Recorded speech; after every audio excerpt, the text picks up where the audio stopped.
Hi, I'm Rashid Ogunmaru. I'm coach, speaker, and author of the book Soul Trader, Putting the Heart Back into Your Business. Today I want to talk a little bit about motivation. It's a topic that comes up very, very often in my work. It's one of the themes that people approach me about. You know, Rashid, can you motivate these people? Or Rashid, what is motivation? Or Rashid, I'm struggling with my motivation personally in terms of my career or in terms of my business, or what have you. And one of the very, very simple, subtle things that we often overlook when it comes to motivation is the key is in the word motivation. What is your motive? How can you have motivation if you don't know what your motives are? How can you motivate somebody else if you don't know what their motives are and what motivates them? Motivation isn't something that is coming and it's put on somebody else and you call in this speaker to suddenly motivate everybody. You think that you do. You think that that's what's happening. If the person's any good at doing that work, what they're doing is helping that person to light their own spark. But really, in essence, and really for this to really magically happen, you need to understand what are the motivators, what are the drivers for that particular person or for that group of people. That's something for you to sit with and be very, very mindful of. It may take you on a really, really interesting journey as you consider that. There are a number of major drivers that are there around success, security. Let's take the first one, really, isn't it? It's survival, isn't it? And safety and security and having that kind of home. Those are some drivers. Connectivity with others, those are other drivers, isn't it? Deeper connection, physical connection, belonging, all of these things, all these physical attributes of life and experiencing, recreation, these are all different motivations.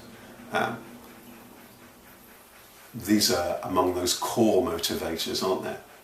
But then as we become more and more sophisticated and established in life, they spring out into all sorts of different kind of ways, and then you need to be mindful about, well, what are the skills or the talents or what are the things that that person feels passionate about or that are really just important to that person in terms of their life and so on. Then you can begin to talk about motivation.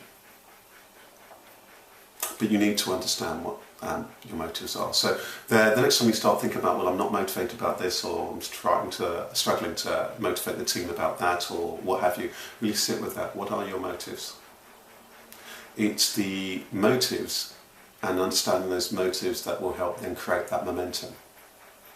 When someone is deeply aligned to themselves, to their skills, to their possibilities, to the energy and those talents that that person actually naturally has, then you will see an extraordinary kind of momentum, because that person is then is nicely aligned and allied to what they're doing, the company that they're working for, the business that they're doing, or whatever the pursuit is.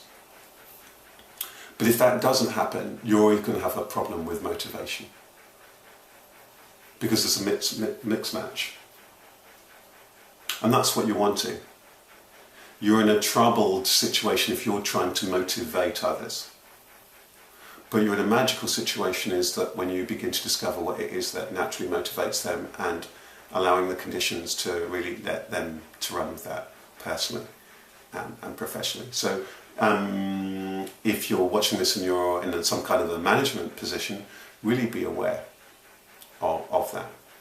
I know when it happened in my own career, when my first boss realised I really loved a bit of my work that had to do with training people, and he made me responsible for the TV and media training programme, and I ran with that.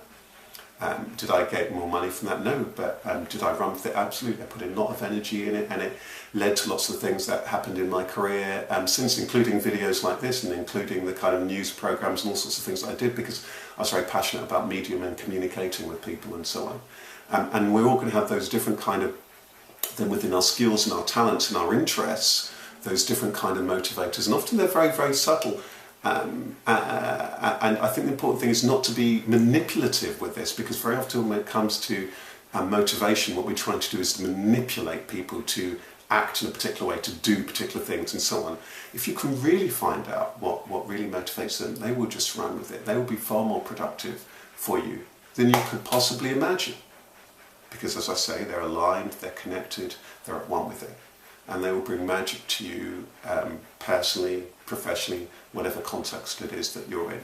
And that will require that just little bit of stepping back, not being too obsessive about that goals at the moment, and just being present, being very attuned and in tuned with the other. So all the best for you on that, on your motivation journey, and maybe sit with what are your motives, what's it that drives you.